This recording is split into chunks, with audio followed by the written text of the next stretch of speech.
Richmond TV presents This Week in Richmond.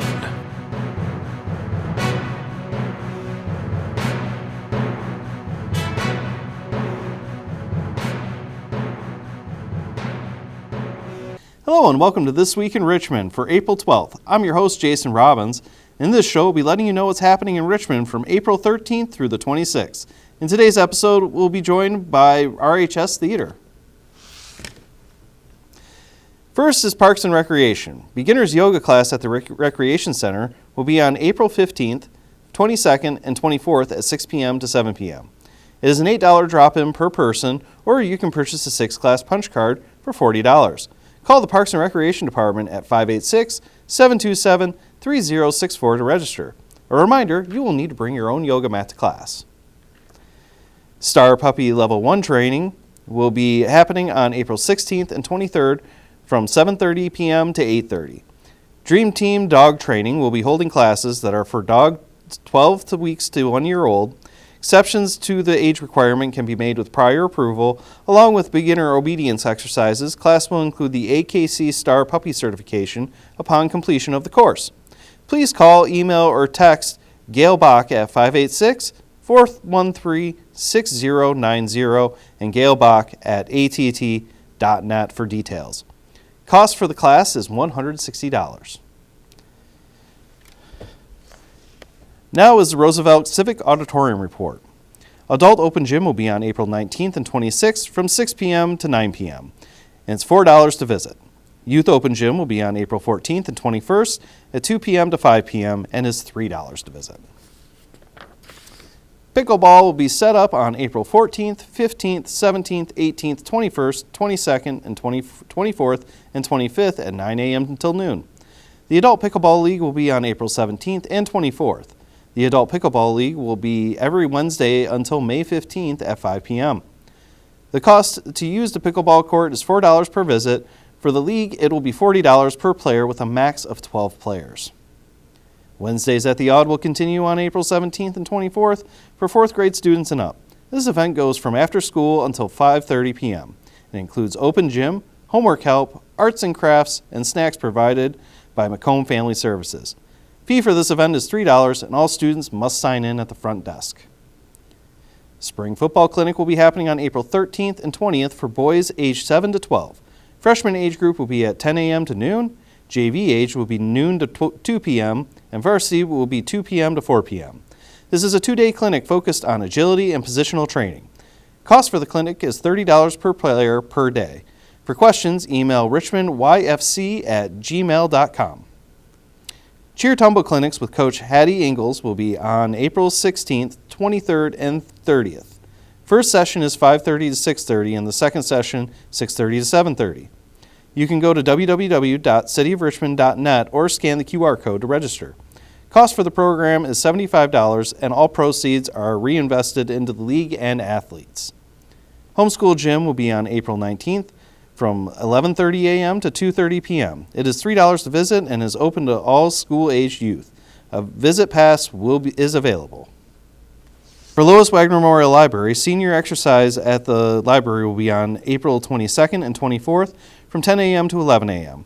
No cost or registration required. The exercise is at your own pace with an instructor to help guide the activity. Call the Lois Wagner Memorial Library for more information. Lois Wagner Memorial Library book sale with the early bird sale happening from April 17th, 5 p.m. to 7 p.m., April 18th and 19th from 9 a.m. to 5 p.m., with Saturday, April 20th being Bag Day from 10 a.m. to 2 p.m. The library will accept donations of books for the sale. LapSit Plus for ages 16 to 36 months will be starting on April 23rd at 10 a.m. at the Lois Wagner Memorial Library meeting room. Call the library for more information. Preschool Storytime will be on April 25th at 10 a.m. Preschool Storytime is meant for ages 3 to 5 years old and will be held in the Lois Wagner Memorial Library meeting room. Now is the upcoming local board meetings. City Council will be held on April 15th at 7 p.m. in the City Council chambers at City Hall. The Tax Increment Finance Authority will be meeting at City Hall on April 24th at 7 p.m. The high school theater department will be putting on the performance of Little Women on Friday, April 26th, and Saturday, April 27th at 7 p.m., with a Sunday performance at 2 p.m. General admission is $10 and will be at the Richmond High School Auditorium. You can purchase tickets online at richmond.k12.mi.us, or you can also purchase tickets at the door. They will be joining us on the show in a little bit. On your radar is National Day of Prayer, and that will be on Thursday, May 2nd, starting at 12:20 p.m. out in front of City Hall. A luncheon will be happening after the ceremony.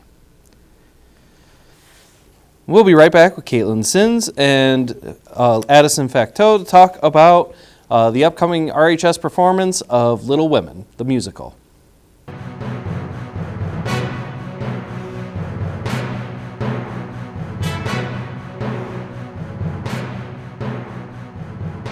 Hello and welcome back to This Week in Richmond. I'm with Caitlin Sins and Addison Facteau, and we're here to talk about the RHS theater presentation of Little Women, the musical. Yes. Thank you for joining us today. Thank you for having us. So, Caitlin, how long has the RHS theater been going, and what are the new changes that are being made since past season? Yeah, so we just recently started up the program here again. Brian Braun and Samantha Franz started the after-school program last year.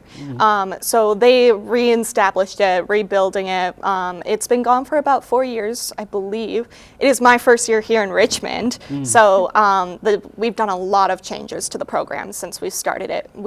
Last year we had no set pieces or anything like that, so we're definitely stepping up the game in terms of production and just overall quality.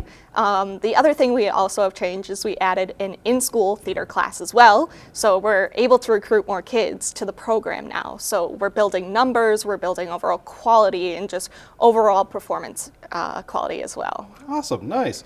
How does it help the program to be a member of the International Thespian Society? Oh gosh, the International Thespian Society is fantastic. So it may seem a little nerdy to call yourself a thespian, but it allows the kids to be able to have access to so many different things. We are able to attend festivals. So next year we'll be attending the International Thespian Festival, which takes place up in northern Michigan. So they can go to workshops, they can see performances, they can get scouted by colleges to attend their theater programs. And then being a thespian also allows them to have access to over thousands of scholarships, because theater is a huge program to get into. It's a dying art, and so people are desperate for theater kids to come in. I've heard to kids getting upwards of $100,000 in scholarships to attend programs. So it opens doors for kids to actually follow their dreams and make it manageable and doable for them. Okay. How has your experience so far been with the RHS theater program? Oh, it's, when I first started teaching, I wanted to be an English and theater teacher. I called it my dream job, was to teach theater and English all day, every day, because it is two of my most favorite things in the world. And my experience with the program has been nothing but positive. I came from not knowing what I wanted to do. Then I graduated during COVID, and I was like, oh my gosh, I got furloughed from my job. I had no idea what I wanted to do. And then I started pursuing teaching, and my dream job appeared in the middle of nowhere, and I accepted it. And, I come from a really big area, and so moving out here to a small town, it was a little bit of a culture shock, I will admit. But it has been an absolute dream to come out here and teach these kids. I mean, I brag about these kids all the time. That's the main reason. The kids are fantastic, and it's the main reason why I'm here, to give these kids their program and their safe place, because I had that place when I was in high school. Right, and that's one of the nice things about being a teacher in a creative area, whether it's theater or broadcasting, because I get it too. Yeah. The kids in the school district are overall very, very good. Oh, they're fantastic. Yes, I totally agree. So, for those who may not know, what is the plot of Little Women? Do you want to explain, Addison? I'll try. So Little Women is based on four sisters growing up during the Civil War, so like the 1800s, I think 1860s is when it's based off of. And it's kind of just them going through life, experiencing new things, and just trying to figure out who they are and how they can just get through the hard times. So normally the original Little Women play was just a straight play, but this one that you guys are performing is a musical. Yes. Correct. So how does that change anything with how people will be familiar with it? You know, it does change in different ways. When it comes to musical theater versus plays, or even because this musical is based on a book as well, there is things that do change. It's not necessarily the storyline that changes, it's the amount of content. So there might be some smaller details taken out here and there. There might be some plot points that are shortened or moved around. And then when we add in the songs, a lot of the time you don't get characters singing in books. Right. So the songs are more utilized to describe characters' inner dialogue. So, and a lot of the time we don't see that in the plays or the book that it's based off. So that is one of the main things that changes, is we get a bigger look into the inside of the characters' brains. Okay. So Addison, what's your role in the musical? I have the privilege of playing Jo March. She is the protagonist of the storyline, and I just love her. She's just such a big personality and just such a creative person, and I'm definitely that way too, so I really look up to her. Now, did you watch the movie at all? I saw to the it? 2019 version when it first came out with my my mom and my aunt, and I remember watching it with her younger sisters too. We're all about the same age, and we all just like love the story. We were like, oh my gosh, like I can't believe they did that, and like just I remember watching through it, and I just found all the characters like so interesting, just how their minds worked and how they all interacted with each other. There was such a big family of all girls, especially because I'm not used to that. Right. So it was definitely nice to see that. I forgot they made a movie in 2019. Yeah, that's the only one I've seen. Oh, go watch the one with Winona Ryder. That's a good I one. keep telling We them. plan on it. Keep telling them they gotta watch the classic. I'm a big classic person, and the book, but it's hard to get kids to read nowadays. Right. I just got the book actually. So, without spoiling anything, what is something the audience can expect to see during the musical? Ooh, that's a rough question. Definitely the way that we have the show set up is it's very easy to understand kind of what's going on, I feel like, and we do move around a lot, so you kind of get to see what everybody's like kind of going through based on our body language a lot of the time, because we are very expressive in this show, even though it's like based off real people. We are more vibrant characters, I guess you could say. And I haven't seen our costumes yet, but I know they are definitely to the time period, so it anything won't feel out of place for sure. And everybody's worked so hard on this. Everybody has amazing vocals, and the crew's worked so really hard on our set and everything, so I'm sure it'll all come together really good. Good. Now, when is the play taking place? So the play is taking place at the end of this month, so April 26th, 27th, and 28th. The performances on the 26th and 27th. Doors are opening at 7. Show starts at 7, my bad. The doors open at 6:30, so a half an hour before curtain. And then on the 28th is our Sunday matinee, so that happens in the afternoon, and that one takes place at 2, so we'll open the doors at 1:30. Okay. How much are tickets? Tickets are $10. They can be purchased online and at the door. If you want to purchase online, if you go to the Richmond Community Schools homepage, we have a link posted on there that you can access. It's also on our Facebook page as well, Richmond Community High School Theater. And then they are also are able to be purchased at the door as well. All right. Now, we've talked a lot about this upcoming play, but do you have any plans for the next season? I mean, I do. I like to keep my shows a secret. Okay. So I know, just trying to get information out. But I can describe just the overall process of what we're looking at right now. So I'm not the only director with the troupe. So we're now I guess this ties back to an earlier question, with us being registered as international thespians, we're now a registered thespian troupe. Okay. So we're no longer a drama club, we're a thespian troupe. So a lot of the times you may find us being recognized as Troupe 11651. That is our troupe number. Right. With that, I always like to look at the talent we have in our troupe when it comes to selecting shows. I mean, I have a list that's miles long of shows that I want to produce, let me tell you. An Excel sheet that's probably longer than anybody would want to read. But I do have a few shows in mind for next year. I will say that our troupe is very female dominated right now. We currently only have 3 boys in the entire program, and we have about 30 kids in the program. So looking at that talent, we always try and find, female driven plays or musicals because of that.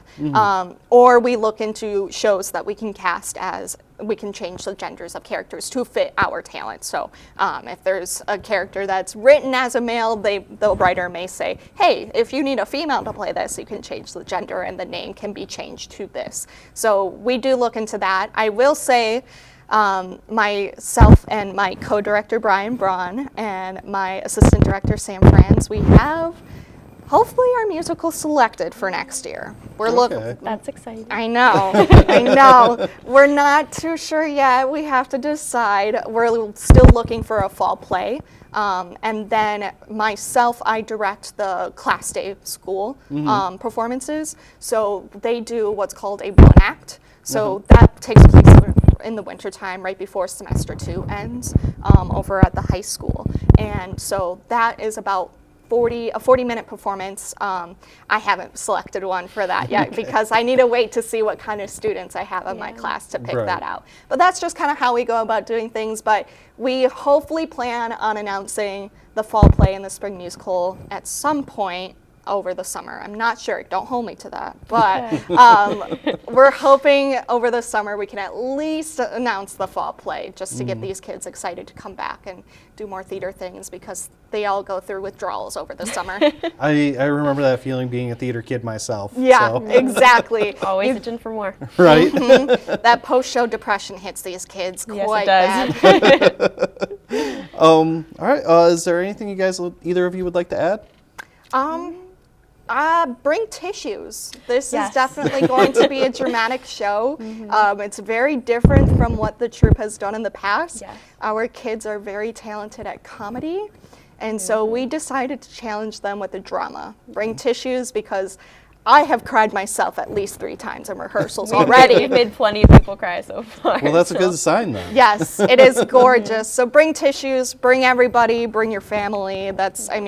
These kids deserve to have a full audience. It is good for all ages, I would say. So. Yes. Bring everyone. Bring everyone. Okay. All right. Well, thank you both for joining me today. Thank you. All right. You can go get tickets for Little Women the musical at richmond.k12.mi.us. Go on to the upcoming events and you'll find the link there for it, and you can purchase tickets online or you can purchase them at the door. You can also search Richmond High School Theater on Facebook, and you can like and subscribe to their Facebook page. You can view us on Richmond TV 12 YouTube channel, and you can also view us on Xfinity Channel 6 within the Richmond area. Thank you for joining us for This Week in Richmond. You have a great day.